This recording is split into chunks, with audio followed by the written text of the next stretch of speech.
बड़ा पाल रे सब बड़ा बडेरा, सब बड़ा बडेरा वो जी, सब लोग लगाया वो जी, पादरिया ने संगला वो जी।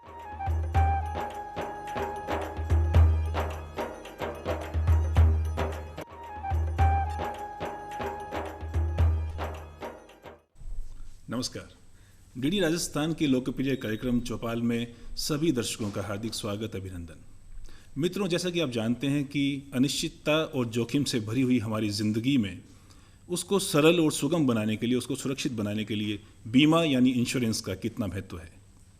आज संयोग से बीमा लोकपाल दिवस है और आज इस दिवस पे जो हमारी विशेष चर्चा है उसके साथ में हम इस बात को जानेंगे और समझेंगे कि बीमा धारक जो करोड़ों की संख्या में है देश में, उनके सामने किस तरह की जो समस्याएं आती हैं और उसका निदान करने के लिए जो बीमा लोकपाल कार्यालय है वो उसकी कार्यप्रणाली कैसी है, वो कैसा काम कर रहे हैं।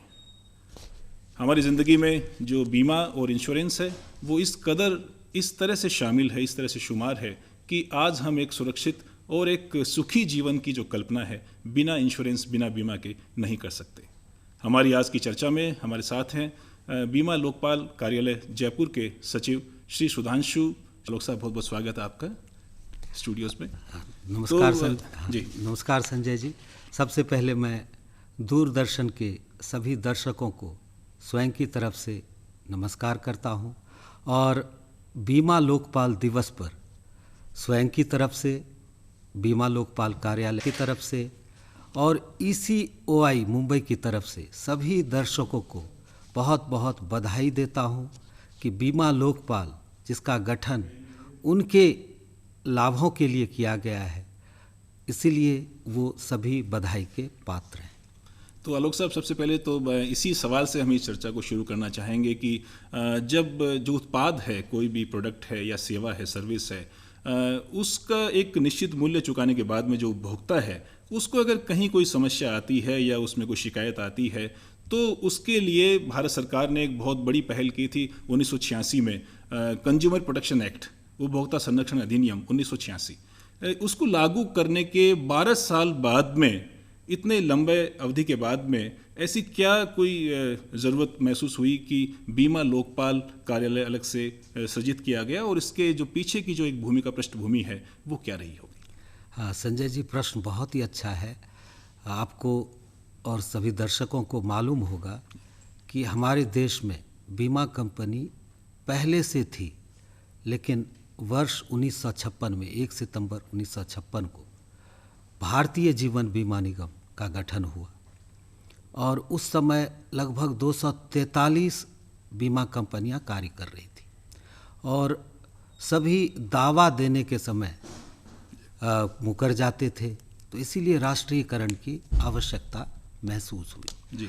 और बावजूद इसके आपको पता है कि वर्ष 1999 में IRDA का गठन हुआ और ये क्षेत्र, बीमा का क्षेत्र, सभी कंपनियों के लिए खोल दिया गया और उसके बाद ग्राहकों के साथ वही फिर दुर्घटना न हो कि उनके दावे के भुगतान के समय कोई परेशानी हो। इसीलिए कंज्यूमर को जो ये है ग्रीवांस रिड्रेशल मैकेनिज्म को दुरुस्त करने के लिए जी। और बीमा लोकपाल का गठन किया गया और आपने सही बताया, 1998 11 नवंबर 1998 को बीमा लोकपाल कार्यालय का गठन किया गया। सबसे पहले तो चूंकि आप देखते हैं कि करीब 40 करोड़ एक बड़ी संख्या है देश में जो कि जीवन बीमा धारक हैं और उनकी भी एक बड़ी संख्या है जो कि जनरल इंश्योरेंस से जुड़े हुए लोग हैं। जी जी। तो सबसे पहले तो हम यही जानना चाहेंगे, हमारे दर्शक खास तौर से, कि किस तरह की जो सामान्य तौर पर जो समस्याएं आती हैं, जो जटिलताएं हैं, वो कैसी हैं जो एक बीमा धारक के सामने आती हैं? देखिए, ये बीमा बहुत ही व्यापक विषय है और बहुत पढ़े लिखे लोग भी इसकी गहरी जानकारी नहीं रखते। ये विडंबना भी है, बल्कि मैं ये कहूँगा कि कई ऐसी वस्तुएं हैं जो जिसके बारे में जानकारी नहीं होती, लेकिन हम लोग बहुत ध्यान से उसे खरीद लेते हैं, उसका उपयोग करते हैं। लेकिन इतने वर्षों के बाद भी 1956 से वर्ष 1970 में जनरल इंश्योरेंस को अलग किया गया। जी। बावजूद इसके देश का बहुत बड़ा वर्ग बीमे के लाभ से वंचित है। और उसका कारण है कि बीमे को उन्होंने अच्छी तरह से समझा नहीं है, और साथ ही बीमा कंपनियों ने लोगों को समझाने में उतनी तत्परता नहीं दिखाई जितना अन्य क्षेत्रों के लोगों ने दिखाया।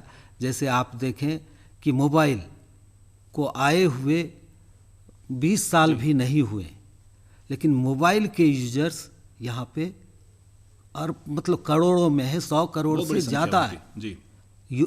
इससे ज़्यादा बिके, लेकिन आज तक आपने सही आंकड़े प्रस्तुत किए कि 40 करोड़ ही बीमा धारक हैं जी और उसमें मेजर कंट्रीब्यूशन LIC का है उसमें, जी जी कि व्यक्तिगत बीमा धारक की संख्या 29 करोड़ से 30 करोड़ के बीच में है, और ग्रुप इंश्योरेंस के माध्यम से भी कई लोग जुड़े हुए हैं। जैसे कि आपने देखा होगा कि लगभग 7-8 साल पहले प्रधानमंत्री जीवन ज्योति योजना आई, जी प्रधानमंत्री बीमा सुरक्षा योजना आई, तो इसके माध्यम से भी कई लोग जुड़े हुए हैं बीमा से।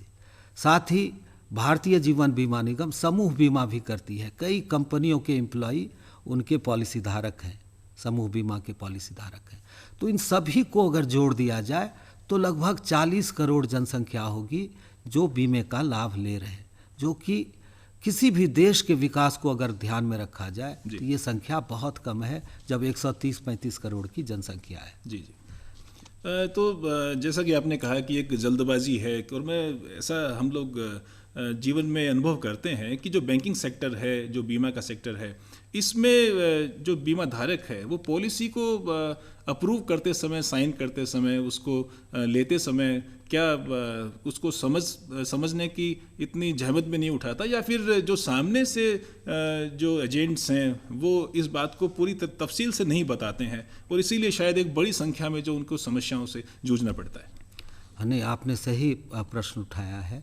देखिए, चूँकि ये क्लिष्ट विषय है, जटिल विषय है, और साथ ही इसके जो प्रतिनिधि है वो और सामने वाला जो खरीदने वाला है, कई बार उनके स्तर में भी अंतर होता है। सामने वाले पढ़े लिखे लोग हैं तो वो हिचकता है बात करने, वो समझता है कि सामने वाले को पता है, और कई बार जो बीमा प्रतिनिधि हैं उन्हें भी पॉलिसी की संपूर्ण जानकारी नहीं होती है, तो वो अपने आप को एक्सपोज करने से भी डरता है। जहाँ तक बीमा कोई भी पॉलिसी खरीदने की बात है, तो मैं दर्शकों को ये विश्वास दिलाना चाहूँगा कि कोई भी पॉलिसी जारी जब होती है तो उसको पूरी तरह से देखा जाता है कि ये ग्राहकों के दृष्टिकोण से अच्छा है, और साथ ही IRDAI उन्हीं पॉलिसियों का अप्रूवल देती है जो सब प्रकार से ग्राहकों के हित में हो। जी जी।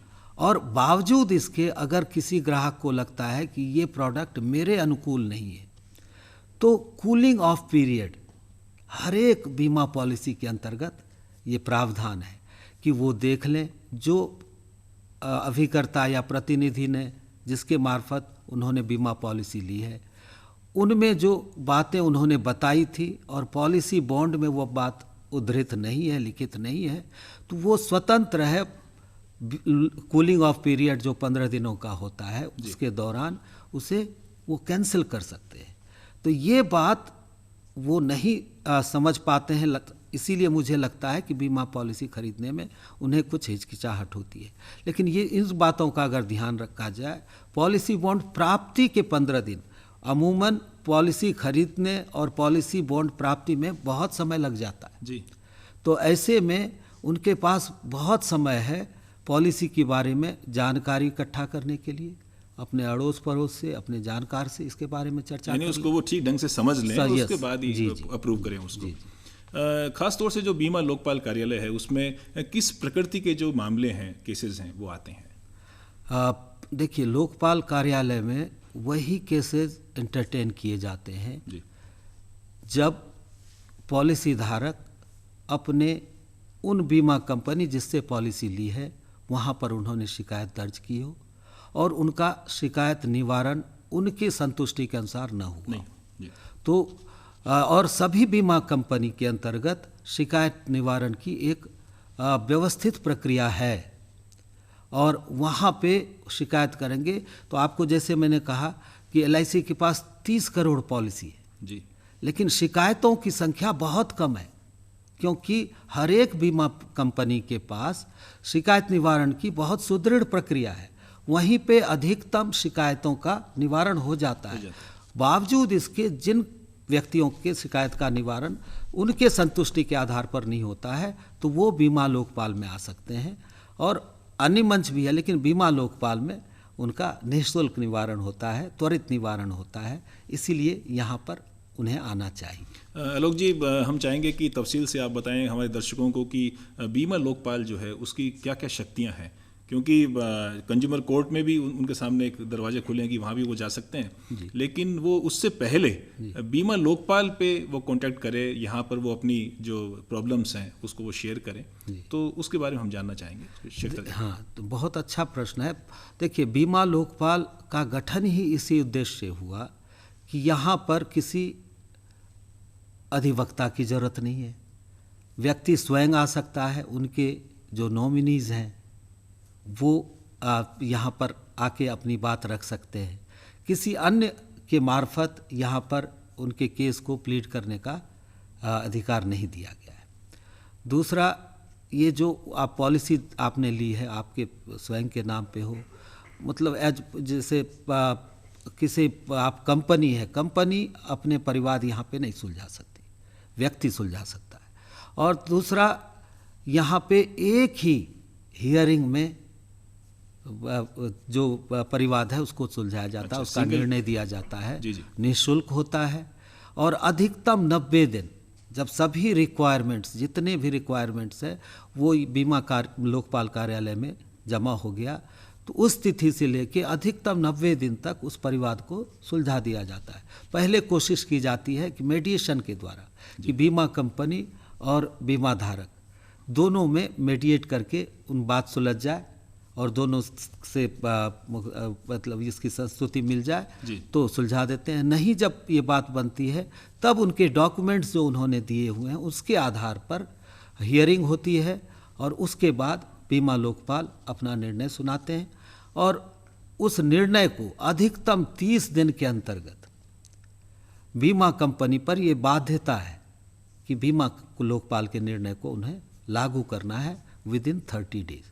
लेकिन एक और जो अच्छी बात है कि बीमा धारक अगर यहाँ भी असंतुष्ट है तो वो स्वतंत्र है अन्य मंच पर जाने के लिए।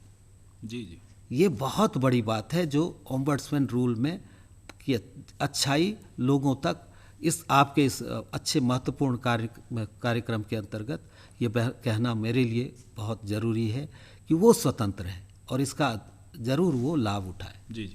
आलोक जी, चूँकि आप 3 दशकों से आप बीमा के साथ और भारतीय जीवन बीमा निगम और इन सब लोगों के साथ आप काम कर चुके, इतनी संस्थाओं के साथ आप काम कर चुके और वर्तमान में आप बीमा लोकपाल के साथ में जुड़े हुए हैं, तो इतने पूरे लंबे कार्यकाल में जितने तरह के जटिल केसेस आपके जो मामले आते रहे और जिनको आप सुलझाते रहे, उनका निवारण आपने किया है, तो हम चाहेंगे कि हमारे दर्शकों को आप कुछ ऐसे कुछ नज़ीर यहाँ पे पेश करें, कुछ ऐसे उदाहरण आप दीजिए कि जिससे उनको लगे कि बीमा लोकपाल इस तरह के उलझे हुए केसेस में मामलों में भी वो न्याय प्रदान कर रहा है। जी हाँ, सबसे पहले तो आपने जिक्र किया कि मैं 30 वर्षों से बीमा क्षेत्र से जुड़ा हुआ हूँ, तो मैंने वरिष्ठ मंडल प्रबंधक के रूप में भी कार्य किया बीकानेर, जोधपुर में। तो जैसा मैंने कहा कि बीमा कंपनियों के अंतर्गत शिकायत निवारण की एक अलग प्रक्रिया, व्यवस्थित प्रक्रिया है। तो कोशिश मेरी स्वयं की रहती थी कि कोई भी प्रकरण बाहर न जाए, अगर हमारे परिधि में आता है तो वहीं उसको सुलझा दें।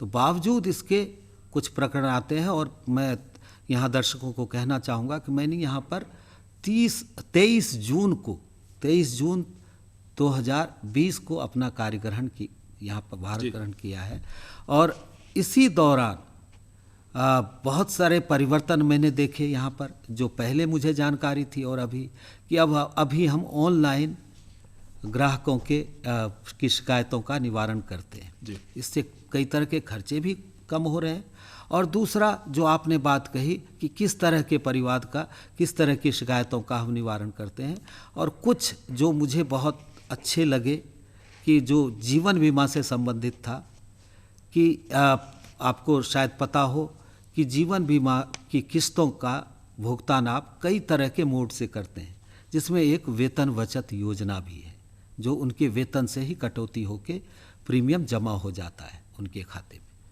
तो एक ऐसा ग्राहक जिनकी रिटायरमेंट एज या मैच्योरिटी, पॉलिसी की मैच्योरिटी एज से पहले की थी, यानी वो पॉलिसी की मैच्योरिटी परिपक्वता तिथि से लगभग 1.25 साल पहले ही वो रिटायर हो गए, और उसके बाद उनका मोड चेंज नहीं हो पाया, जिससे उन्होंने अंतिम किस्त तक भुगतान नहीं कर पाए।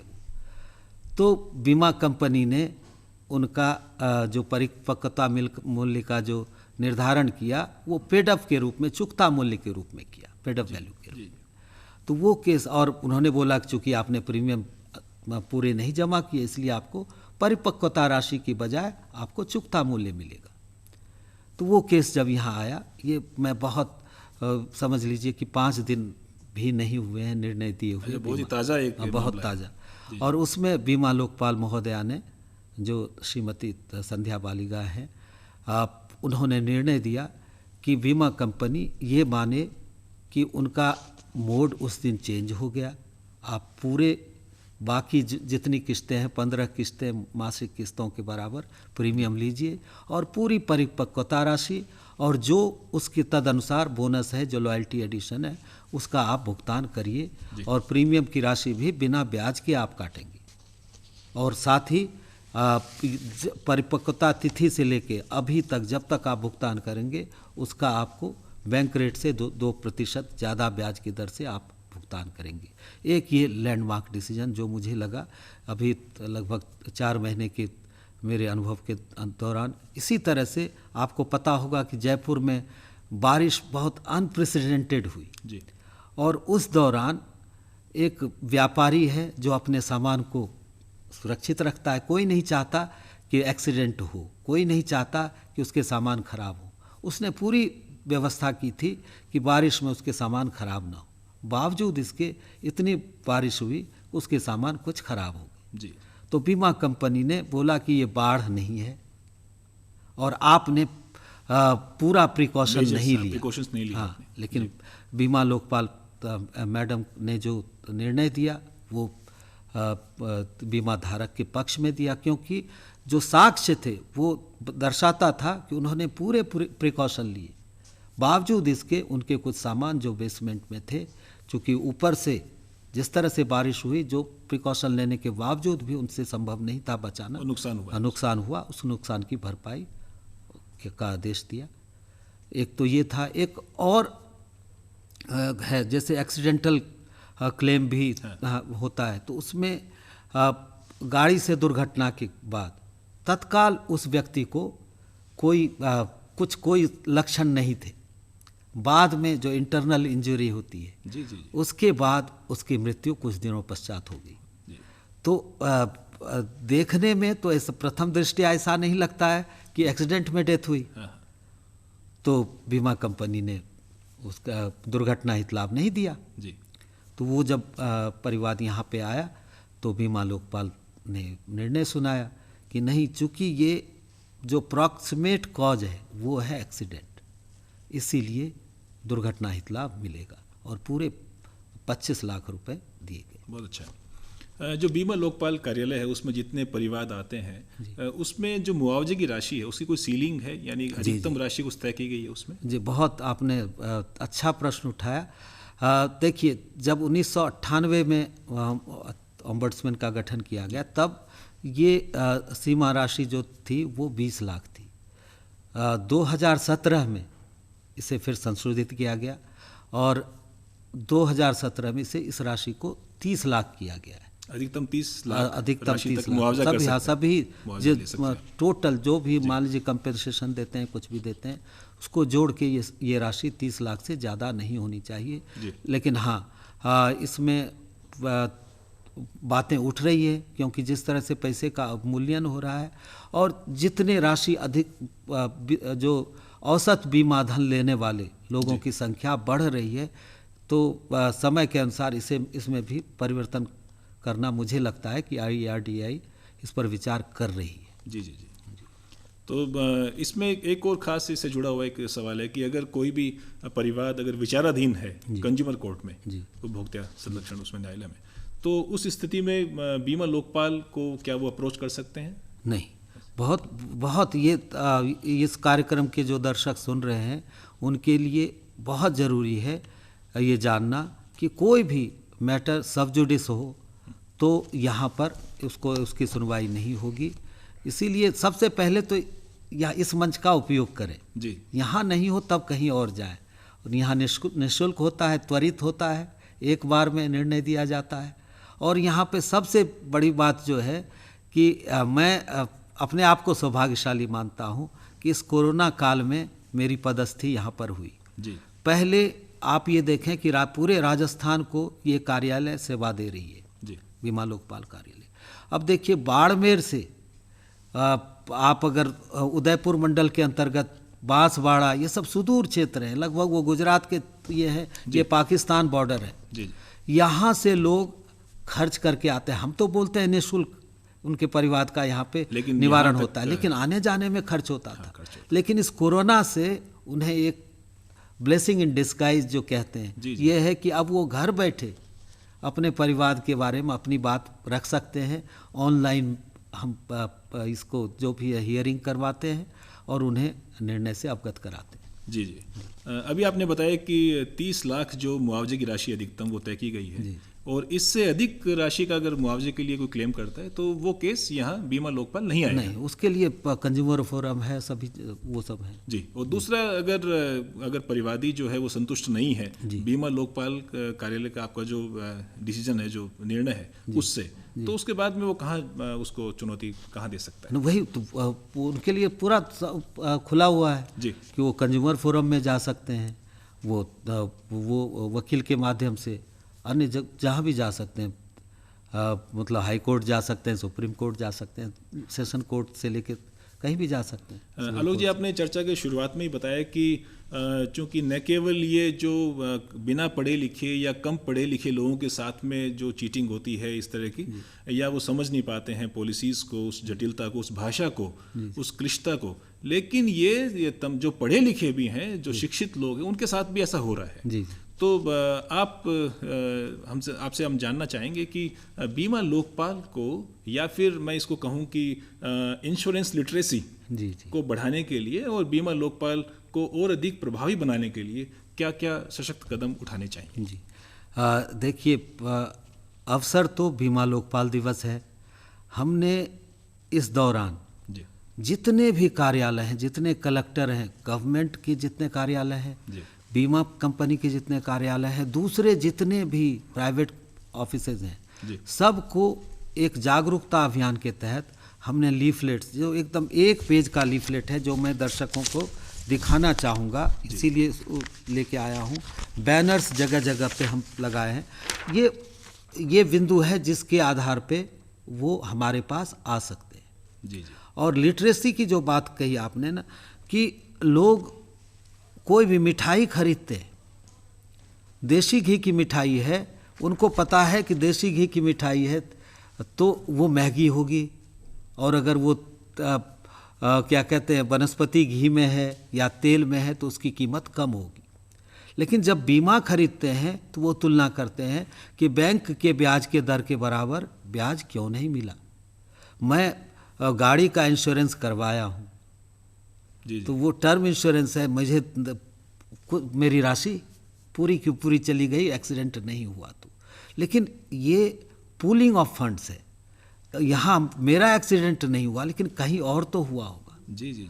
तो ये लिटरेसी, इसको दूसरी तरफ से देखना चाहिए कि बीमा एक तो ये ब्याज की बात नहीं इसमें देखनी चाहिए, दूसरा एक ये गुप्त दान की तरह है जी जी, कि मेरे साथ दुर्घटना नहीं हुई लेकिन दूसरे के साथ हुई जी। तो जिसके घर में विपत्ति आई, इनके पैसे से उनके घर की विपत्ति का निवारण हुआ है। तो अगर इस दृष्टिकोण से बीमे को देखेंगे तो सभी लोग बीमे के प्रति अपना नज़रिया बदलेंगे और बीमे का लाभ लेंगे। बीमा के बारे में चूँकि आपने कहा, मैं विपणन में भी रहा, प्रशासन में भी रहा, लेकिन लिटरेसी का अभाव केवल बाहरी व्यक्तियों की नहीं, हमारे एम्प्लॉयज़ में भी है, और वो हमेशा रिटर्न की ही बात करते हैं। जी। और ये रिटर्न वाकई उनको मिल रहा है लेकिन समझ में नहीं आता। जैसे मैं कहूँ कि भारतीय जीवन बीमा निगम का जो टोटल एसेट्स है लगभग 30 लाख करोड़ है। उसमें पंचवर्षीय योजनाओं में आप ये समझ लीजिए कि 18 लाख करोड़ 19 लाख करोड़ रुपए लगे हुए, और जो पानी जैसलमेर वाले पी रहे हैं 100 रुपये 200 रुपये महीने में, जी, हरिद्वार वालों की तरह, वो उन्हीं के पैसों से उनके पास आ रही है। वो बिजली जो आप 8-9 रुपये के में लेते हैं, उन्हीं के पैसों से उनके पास आ रही है। ये भी उनके लिए रिटर्न है। तो देश के विकास में उनके पैसों का योगदान है। इस दृष्टिकोण से अगर देखेंगे तो देश की वो जनसंख्या जो बीमे का लाभ नहीं ले रही है वो लेंगे, और बाकी लोग निश्चित जो रूप से। हाँ, तो आलोक साहब, आपने बहुत ही महत्वपूर्ण जानकारी हमारे दर्शकों के साथ में साझा की है कि किस तरह से इतने बड़े देश में, 130 करोड़ के देश में अभी केवल 40 करोड़ लोगों तक ये बीमा और उसके कुछ जीवन बीमा पहुंचा है, और उसके साथ ही कुछ जो जनरल इंश्योरेंस है वो भी कुछ लाखों करोड़ों लोगों के पास पहुंचा है। लेकिन अभी भी ये संख्या बहुत कम है, और इसके पीछे सबसे बड़ा कारण ये है कि जो जानकारी का अभाव है और हम उन चीज़ों को ठीक प्रकार से समझ नहीं पाते, और जो इंश्योरेंस लिटरेसी है उसको भी हमें तफसील से और हमें मुफीद ढंग से उसे लागू करना पड़ेगा। तो आज इस कार्यक्रम में बीमा लोकपाल कार्यालय की जो कार्यप्रणाली है और उसकी जो रीति नीति है उसके बारे में तफसील से विस्तार से आपने जाना समझा। मैं हमारे सभी दर्शकों से गुजारिश करना चाहूँगा कि वो इस कोरोना काल में अपने जो दूरी जो उनको बताई गई, जो गाइडलाइंस है 2 गज की दूरी, उसका पालन करें, मास्क लगा कर रखें और सैनिटाइजर्स का वो निरंतर इस्तेमाल करें। आपका बहुत बहुत शुक्रिया, आप जुड़े इस कार्यक्रम में हमारे साथ आलोक जी। संजय जी, मैं तो जाते हुए आपने चूँकि इसका समापन आप कर रहे हैं, मैं दर्शकों से एक क्या कहते हैं निवेदन करना चाहूँगा कि आप बीमा लोकपाल दिवस पर न सिर्फ जागरूकता की मैं बात कर रहा हूँ कि बीमा लोकपाल का गठन बीमा में विश्वास पैदा करने के लिए किया गया है, और इसमें सभी स्टेक होल्डर्स को साथ आना पड़ेगा।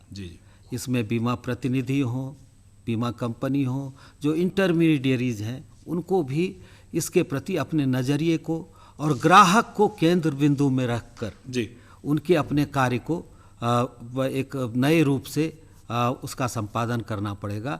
और उसके लिए मैं एक कविता जो मेरे लिए हमेशा प्रेरणा स्रोत रहा है वो है कि सम्मुख फैला अगर ध्येय पथ, सम्मुख फैला अगर ध्येय पथ, प्रगति चिरंतन कैसा इति अब।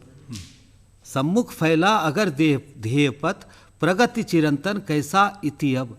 जन जन के शत शत आकर्षक, अरमानों को ढलना होगा, कदम मिलाकर चलना होगा कदम। तो निश्चित रूप से हमारे सभी दर्शकों को इसी भावना को ध्यान में रखते हुए कदम मिलाकर चलना होगा। हमारे चौपाल के दर्शक, उन सब से हम लेते हैं विदा, इस वादे के साथ कि एक महत्वपूर्ण चर्चा के साथ हम फिर एक बार आपके समक्ष हाजिर होंगे। तब तक के लिए नमस्कार।